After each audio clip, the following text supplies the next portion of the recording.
Greetings. Welcome back to Media Matters. I'm your host, Bob McChesney, here at WILL AM 580, based in beautiful Urbana, Illinois. Today, our guest is someone who literally needs no introduction to our listeners or to many people. Noam Chomsky, professor of linguistics at MIT and author of many wonderful books and essays on politics, in addition to his work on linguistics, is joining us for the full hour. Let me say right off the top to let you know this is a recorded show. We taped it a week or so before going on air, so please don't call in today. Sit back and let Professor Chomsky and me do the yakking today. Noam, welcome to Media Matters. Glad to be with you again. You know, and I very much want to talk about international politics and media coverage of it, but especially what's going on in Iraq, Iran, and the Middle East. But before we turn to that subject, there's a question that I've been wondering for quite some time, especially in my own work in the last few years as I've been sort of reading up as much as I can on the origins of human language. And the question is simply this. You know, as one looks at your career, you have this extraordinary volume of work on linguistics and language, and this extraordinary volume of work on politics. And in your view, are they two separate lives, two parallel universes, or are they linked together intellectually and politically? Well, you know, I've been asked that very often, as you can guess. So I've occasionally written a little about it, and in fact, on my own, written a little about it. There's no direct link. So you can have any view you like about linguistics and any view you like about politics, and they don't support or contradict each other. There is, however, a kind of an abstract linkage, which was discussed in a period that I've been much interested in and written a lot about, the 17th and 18th century, in the period of the early modern scientific revolution and the Enlightenment, where this question was significantly raised, in fact, by the founders of classical liberalism and others. And the question was whether it was recognized and understood by the 17th century that a distinctive feature of human being, something that it was alleged distinguished them from the rest of the world, that's the basis for Descartes' dualism, body-mind dualism, is that humans have a kind of creative capacity, which is manifested most clearly in the use of language. It's Descartes' main example. People can, what you and I are now doing, people do normally. They produce and understand indefinitely many new expressions, maybe have never been used in the history of the world. And they do it almost reflexively, unthinkingly, not controlled by the environment, maybe appropriate to the context, but not caused by it, and not caused by internal states that are detectable, and others can understand them. And this can go on without limits. So what is this capacity? It's a kind of creative capacity, which some have argued, Rousseau, others, is linked to a kind of instinct for freedom that underlies our nature generally, and from which it would follow that any ethical conclusions do follow if you accept the logic, the reasoning, namely that any constraint on freedom is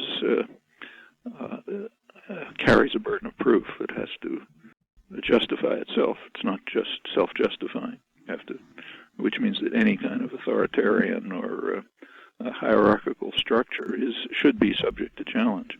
So from that, political and social and ethical conclusions do follow. However, the reasoning, remember, is just speculative. You can't nail it down with empirical evidence and explanatory theory. Yeah, and let's then turn, if we can, to politics today. And the issue at hand, of course, in the United States has been the war in Iraq and the broader Middle East politics. And really, I think what we're seeing in many respects, and you've written about, is perhaps a moment of crisis for U.S. power in the world. the likes of which we have not really seen for some time. And I wonder if you could just give me your assessment right now of the Iraq invasion and occupation, and what is the, how does one regard that now? How would you characterize this as a historical event? Well, it's difficult to discuss this in the United States and in the West in general, for the same reason it was difficult to discuss the Vietnam War. Namely, we live in highly indoctrinated societies, especially the intellectual classes, and it is just inconceivable to them. And you can easily see this in media coverage, journals, books, and so on. It is inconceivable that we should apply to ourselves the same principles we apply to others. So, say, when the Russians invaded Afghanistan or Czechoslovakia or Chechnya, or when Saddam Hussein invaded Kuwait, we had a correct and instantaneous reaction. It's a crime. It's a war crime. Terrible war crime. Doesn't matter how many people were killed, like in Czechoslovakia, handful were killed. It doesn't matter whether it succeeds. So in Chechnya, for example, it's apparently succeeding. The Russians turned Grozny, the capital, into rubble. They carried out massive atrocities. But now, according to New York Times correspondents who visit there, they say Grozny is a booming city. They have electricity, health services, building going on. It's run by Chechens, of course, Chechen collaborators. The Russians are in the background. Very little violence. I mean, if Petraeus could achieve anything comparable to that in Iraq, he'd probably be crowned king. But when it's the Russians, we don't praise Putin for this. We say it's just another a crime. Didn't matter if it succeeded. When we turn to ourselves, principled analysis is just ruled out. You cannot find a phrase. Literally, try to. Well, you know better than I do. Try to find a phrase in the media, journals, scholarly journals, books, which say that the Iraq War, which just tell the simple truth about the Iraq War, that it is a war crime, a major crime. It's the crime of aggression, well defined in international law and the Nuremberg proceedings and so on. And Nuremberg described it as the supreme international crime, differing from other war crimes in that it includes all of the evil that follows.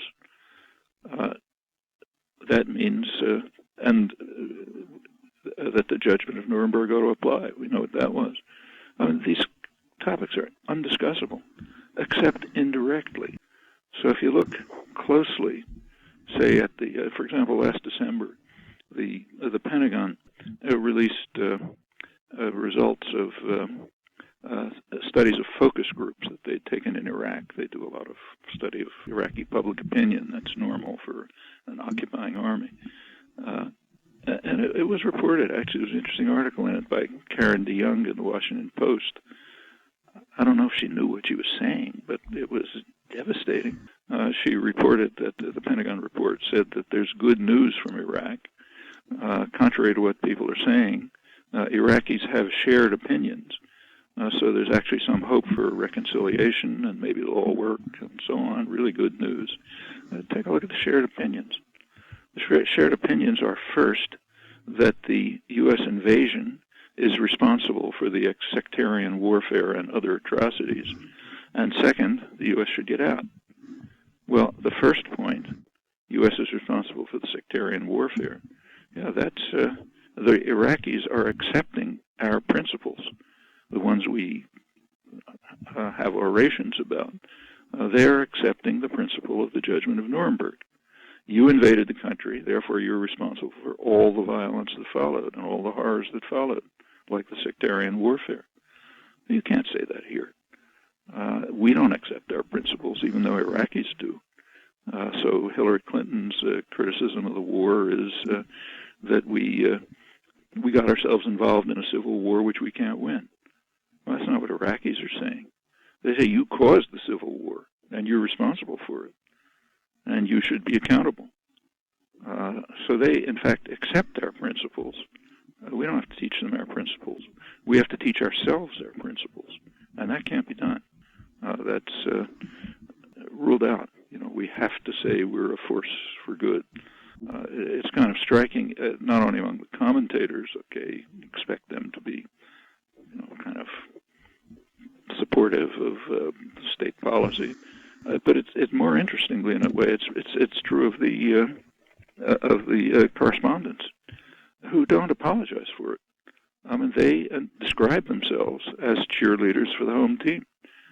There was a remarkable piece by an interview with John Burns, who's maybe the most respected veteran correspondent, New York Times correspondent in Iraq. He was interviewed not on Fox News, but by Charlie Rose. So now we're way off at the liberal end of the spectrum. And he says straight out that, I'll quote it, I have to have it in front of me somewhere. He says, if the outcome in Iraq were to destroy the credibility of American power, to destroy America's willingness to use its power in the world to achieve good, to fight back against totalitarian authoritarianism, gross human rights abuses, it would be a very dark day. Okay, so in other words, it's presupposed, you don't have to prove this or give evidence for it, that American power is used throughout the world to achieve good, to fight against authoritarianism, to prevent gross human rights abuses. And therefore, we have to support the credibility of American power in Iraq. Well, this is what you would expect to find maybe in a correspondent in Pravda under Stalin. But here it's at the left liberal end of the spectrum, highly respected, passes without notice, because it's just part of our, we are deeply indoctrinated to accept these conceptions, and the facts are just irrelevant.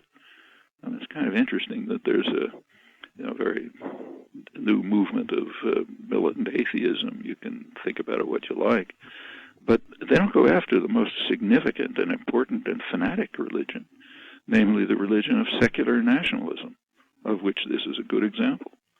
Well, if we can't apply, if a principled discussion of Iraq is inconceivable, we're left with discussion of tactics, which is, okay, it's interesting maybe, but it's like a debate about whether the Nazis made a mistake by fighting a two-front war, or whether the Russians shouldn't have invaded Afghanistan because they got into a quagmire.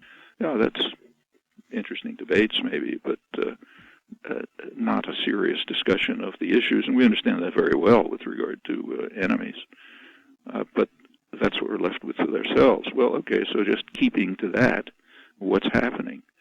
Well, I think what's happening is, in fact, kind of interesting. There are a few reporters who really are seriously cover Iraq, like Patrick Coburn of Writes in the Independent, or Nir Rosen, who knows Arabic and can ask for an Arab and travels around Iraq freely, one of the few correspondents who does. And their picture, I think, is interesting and revealing. Others pretty much agree with them. If you look at what's happening,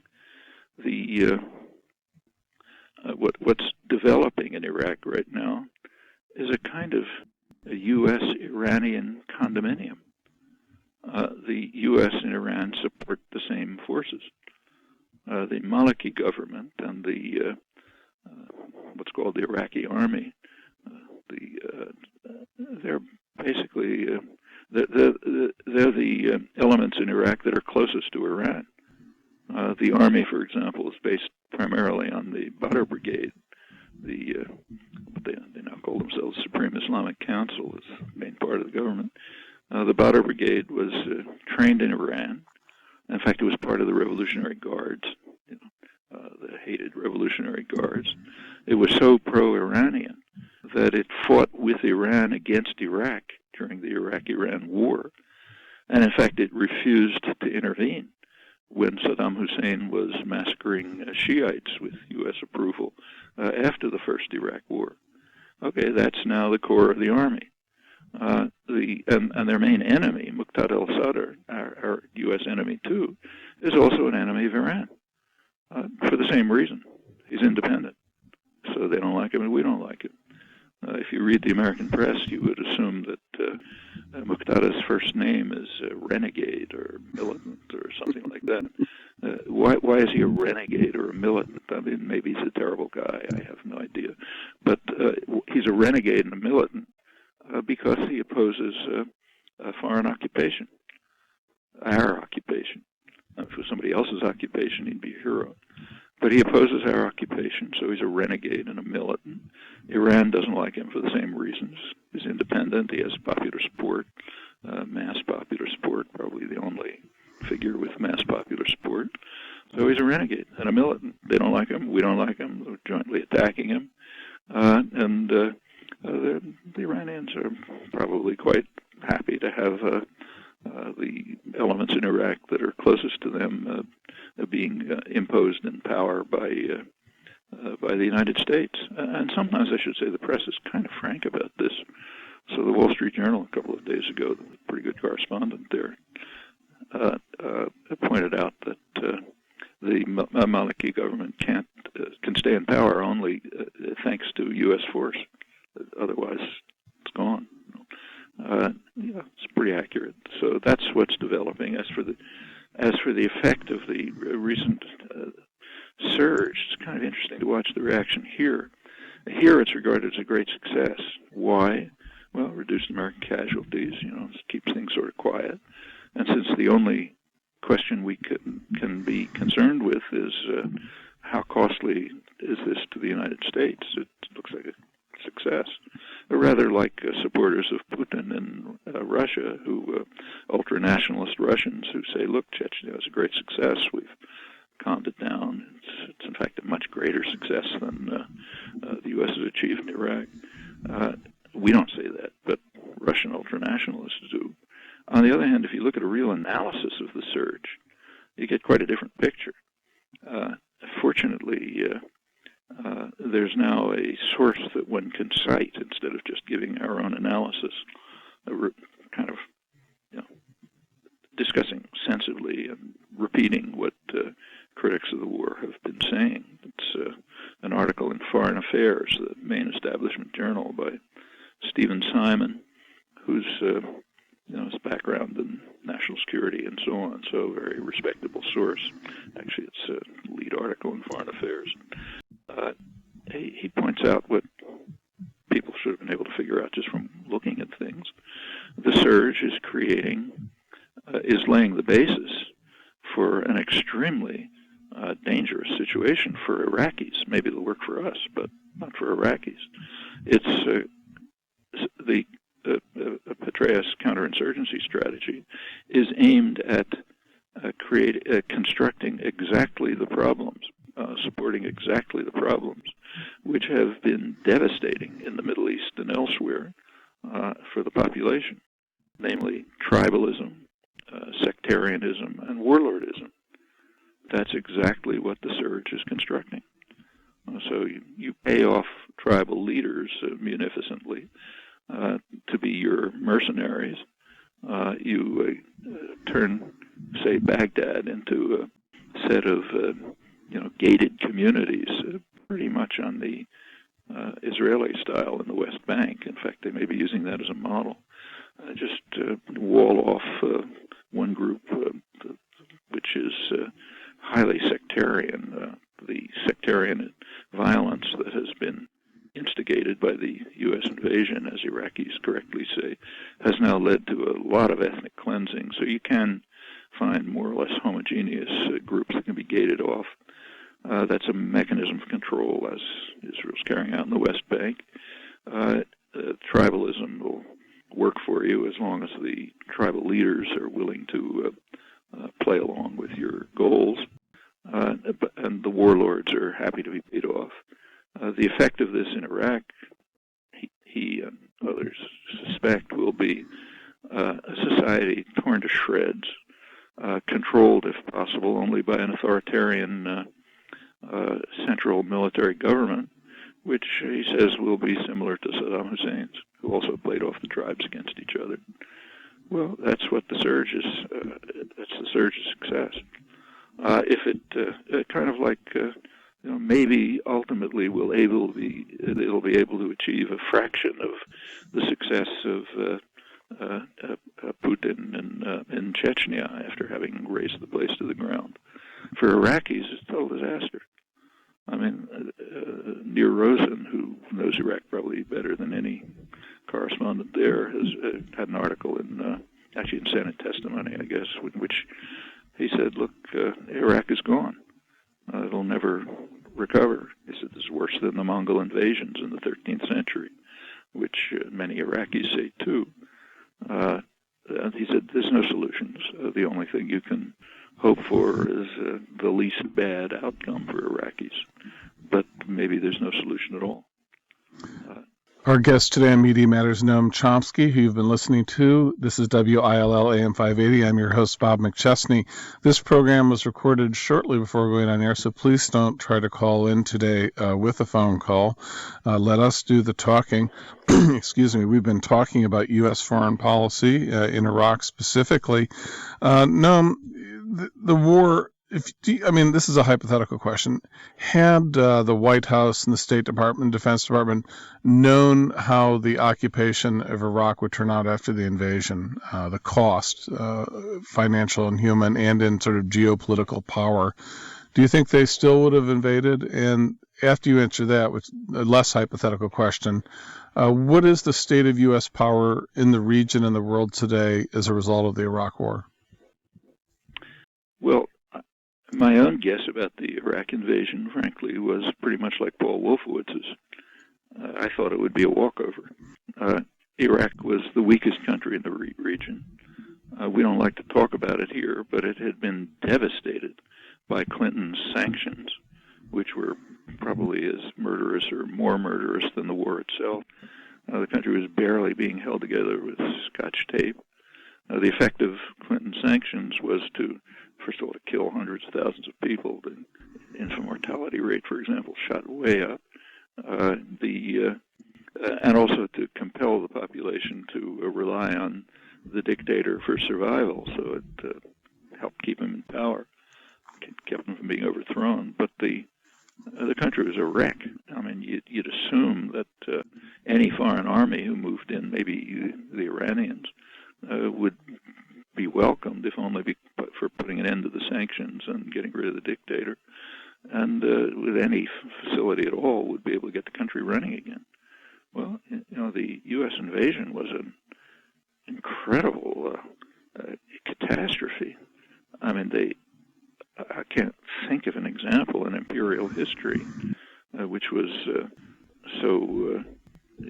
turned out so disastrous. In fact, that's what it's being criticized for. Badly implemented. We should implement it correctly, like the Nazis in Vichy France or Putin in Chechnya and so on. But they didn't do that.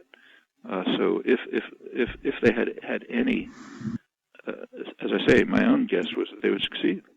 As I say, I agreed with Paul Wolfowitz. Should have been very easy, but they succeeded through a combination of arrogance and incompetence and ignorance in turning it into a real catastrophe, which maybe is a terminal catastrophe for Iraq, as Rosen suggests. So, in a way, if they had any sense of what they were doing, they would have carried it out successfully from their own point of view, which shouldn't have been that hard. And in fact, well, as everyone now knows, the U.S. military was complaining bitterly about that and thought there should be way more troops and concern for consequences and so on, quite apart from the incredible decisions that were made by Paul Bremer in the White House and others. So yes, it was carried out very badly. And it was, as Obama says, a strategic blunder. That's the sharpest criticism you can find in the mainstream. Kind of like Pravda in the 1980s, a strategic blunder to invade Afghanistan. Could have been done better, more successfully from the point of view of the invaders.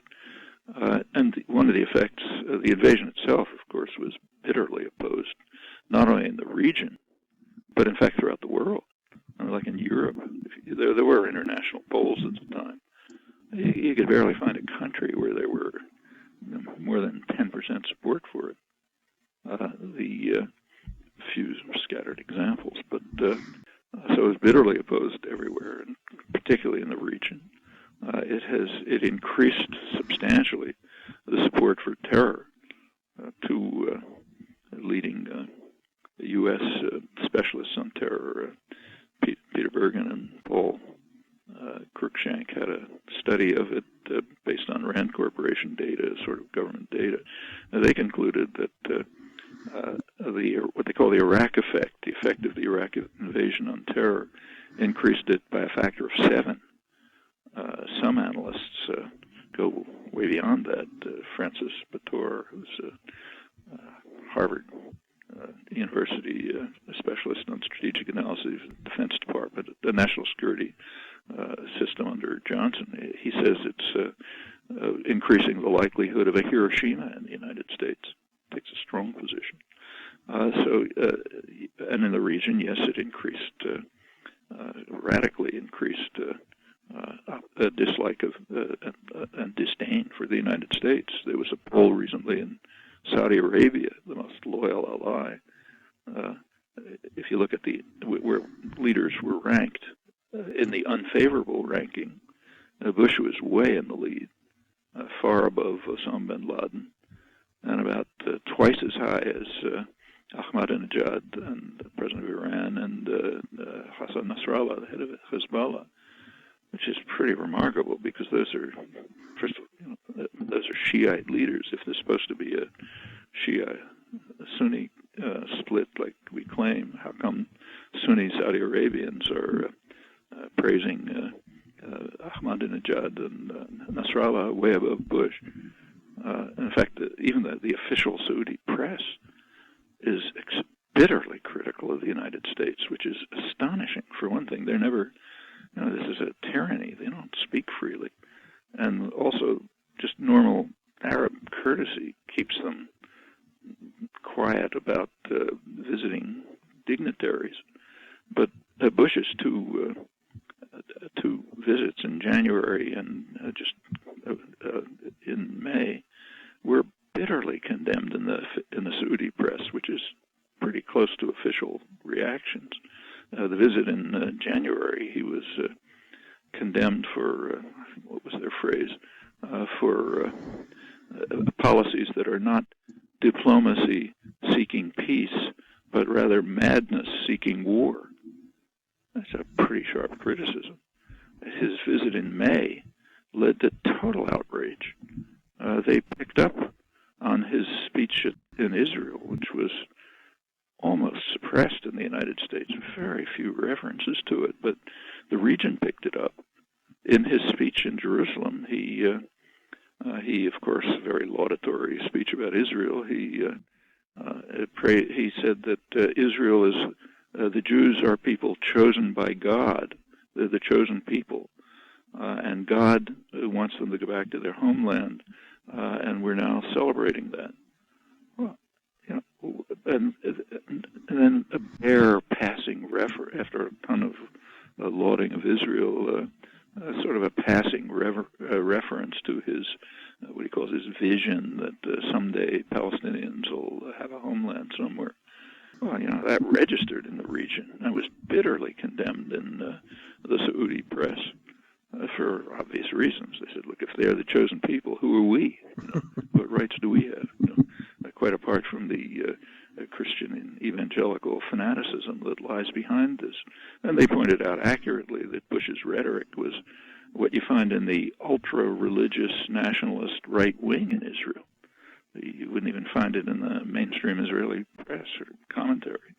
Well, that registers, and as do the actions. The actions of invading Iraq, destroying the country, actively. He's the first American president to have officially supported Israeli settlement in the West Bank, which is, of course, totally illegal. The world accepts that. But Bush said, yeah, the settlement will be permanent. You have a right to it because God chose you. Well, how do you expect people to react to that in in the Middle East. Actually, a friend of mine did a press survey on this. Google search or wherever you do it, LexisNexis. The only strong comment on this in the West that he could find was in the Australian press. The journal, the Australian, the Weekend Australian, had a story, a headline. Bush declares Jews to be the chosen people. Well, I mean, you can find a couple of mentions of it here in the press, but no one registering what that means. So yes, U.S. And in fact, you can see it in what's going on. I mentioned that Iraq is kind of ironically moving to a sort of a U.S.-Iranian condominium, but the same thing's happening in Lebanon. And the Lebanese analysts are very much aware of it. The most prominent and, in fact, quite outstanding Lebanese commentator, Rami Khouri, is pretty well known in the West, too. He described the recent settlement in Lebanon as, his words were, a U.S.-Iranian joint venture. What he meant is that the settlement effectively places the Army in charge.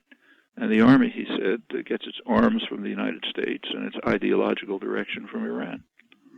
So it's a U.S.-Iranian joint venture. It, of course, points out that it's a terrible blow to American policy. It's important to remember that Bush's trips to Saudi Arabia, let me just make a comment here which wasn't much noted.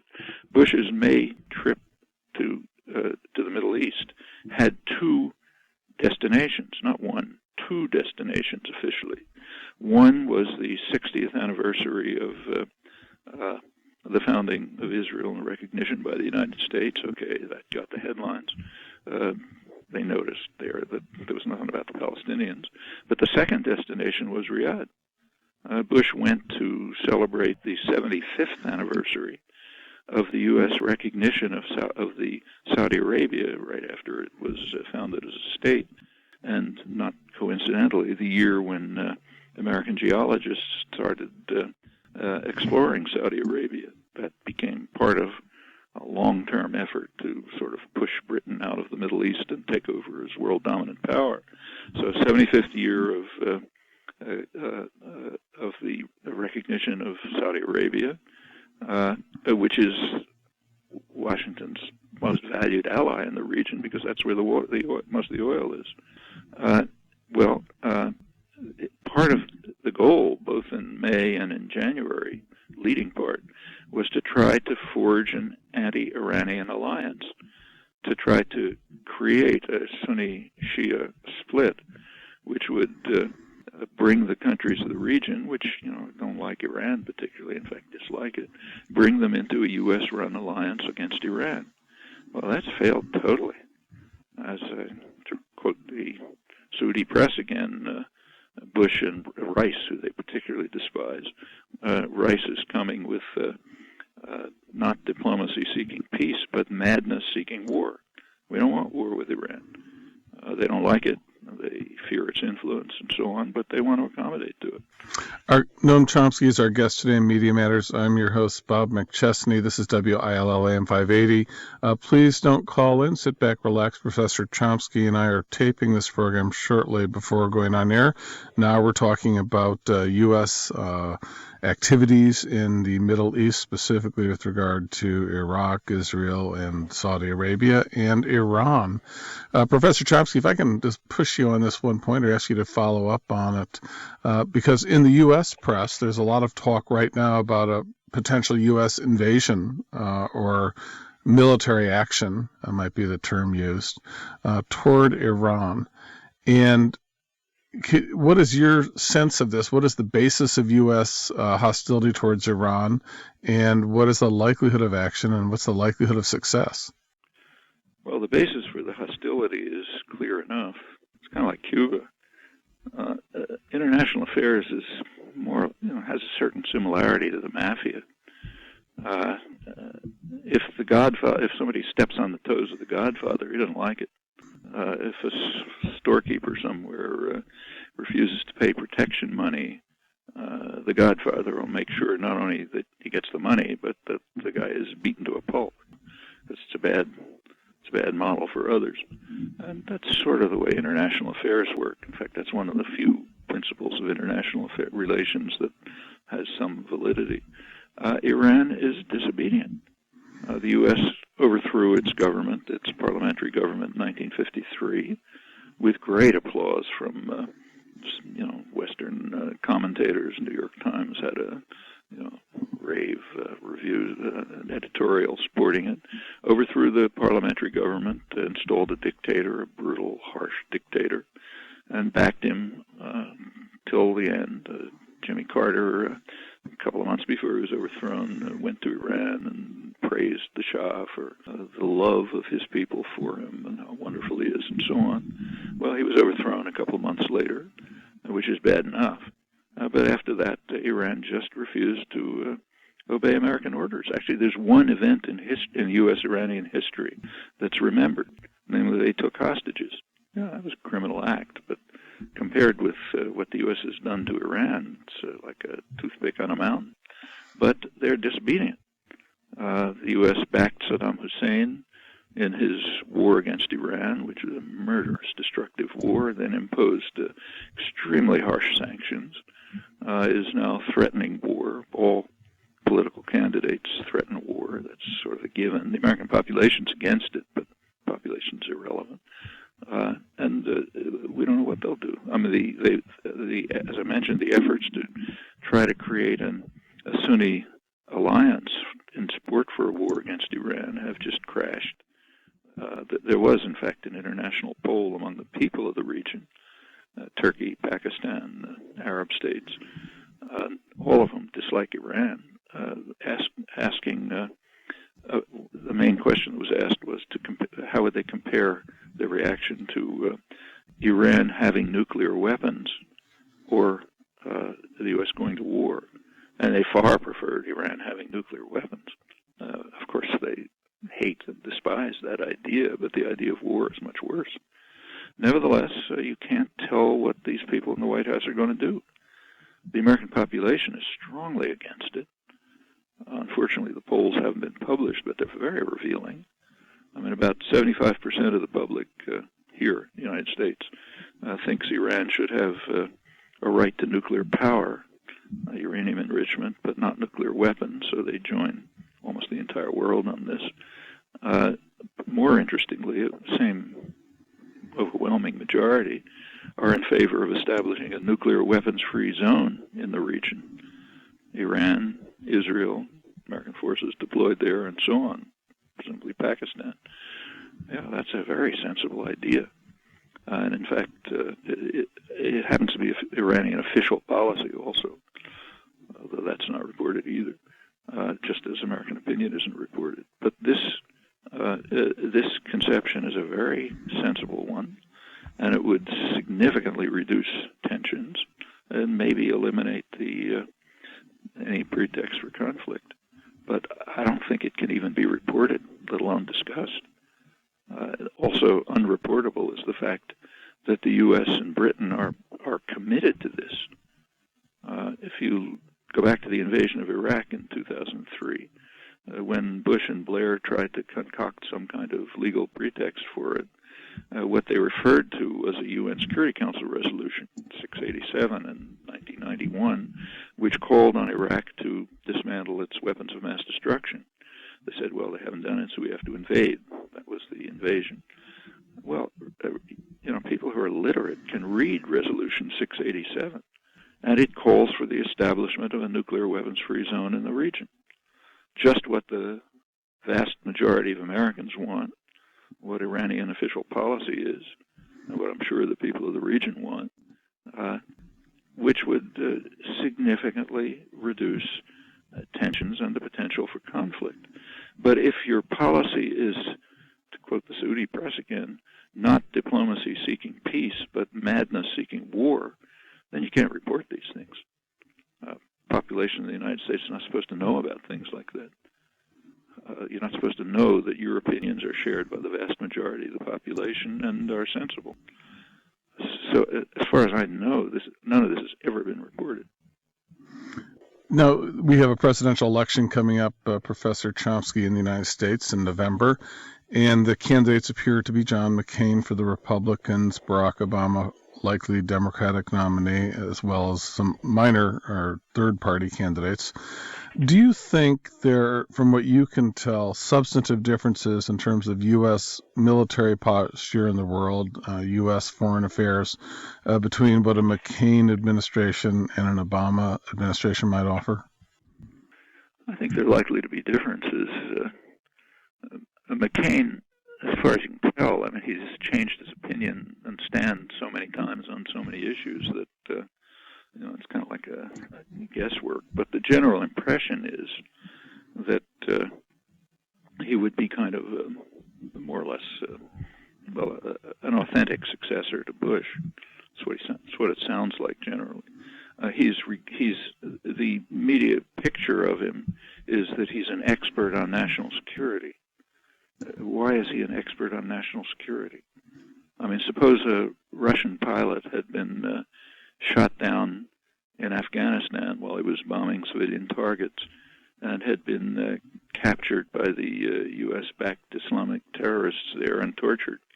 Well, that'd be crime, but would that make him a specialist on national security issues? What are McCain's national security credentials? But that's the image, and it's an unbreakable image. I'm sure there won't be a critical word about it anywhere. So he's the specialist on national security. He's the war hero. He's able to, fling around violent, aggressive statements with impunity, and he may act on them. What about Obama? Well, Obama has constructed himself, or has been his handlers, whoever does it, have constructed him as a kind of a blank slate. The slogans are hope, change, unity, charisma, and you can write on the blank slate anything you like. Well, from then on, it's a matter of choices. If you look at the policies he's proposed, say in the Middle East, with regard to Israel-Palestine, he's utter extreme ultra-nationalist rightist. And it's amazing. Take a look at his webpage. Actually, I've written about it. With regard to Iran, he's condemned because he says he'd be willing to talk to Iran. That is, he agrees with the vast majority of specialists on the topic, no matter what their political views, with the people of the Middle East, including the tyrants who run Saudi Arabia, and including anybody who's got a gray cell functioning. But that's what he's been criticized for. On the other hand, he says we have to maintain the threats against Iran. We cannot let them proceed with their programs, and they shouldn't proceed with them. I agree with him on that, but neither should Israel or we or the Russians or anyone else. But it's a policy way to the right of what the American population wants. So, for example, there's not a hint in anything I've seen of his that we should accept the position of the vast majority of Americans and the rest of the world, and even our own official commitment, and move towards a nuclear-free, weapons-free zone in the region. I haven't heard a word about that, and I doubt if we ever will. So I don't think he would be as dangerous as McCain, but I don't see much justification for the feelings of hope that are invested in the campaign. No, what about? I mean, you talk about the stance and the opinion of the American people about a nuclear-free zone, about military invasions. That most Americans are not really in favor of such things, at least not now. Yet both our candidates have positions that are held only by a minority of the people in this ostensible democracy. What accounts for the fact that there is not a major candidate on such a central issue, putting forth the position of not being a militaristic power around the world and invading other countries? Well, I think the American public has a pretty good sense of that. Also unpublished are polls, as far as I know, are serious polls by the best polling agencies on attitudes of American population towards their own government. 80% of the population in the United States say that the government is run by a few big interests looking out for themselves, not for the benefit of the population. 95% say the government ought to pay attention to public opinion. No political party comes anywhere near accepting this. No commentators, no editorial writers, no opinion pieces.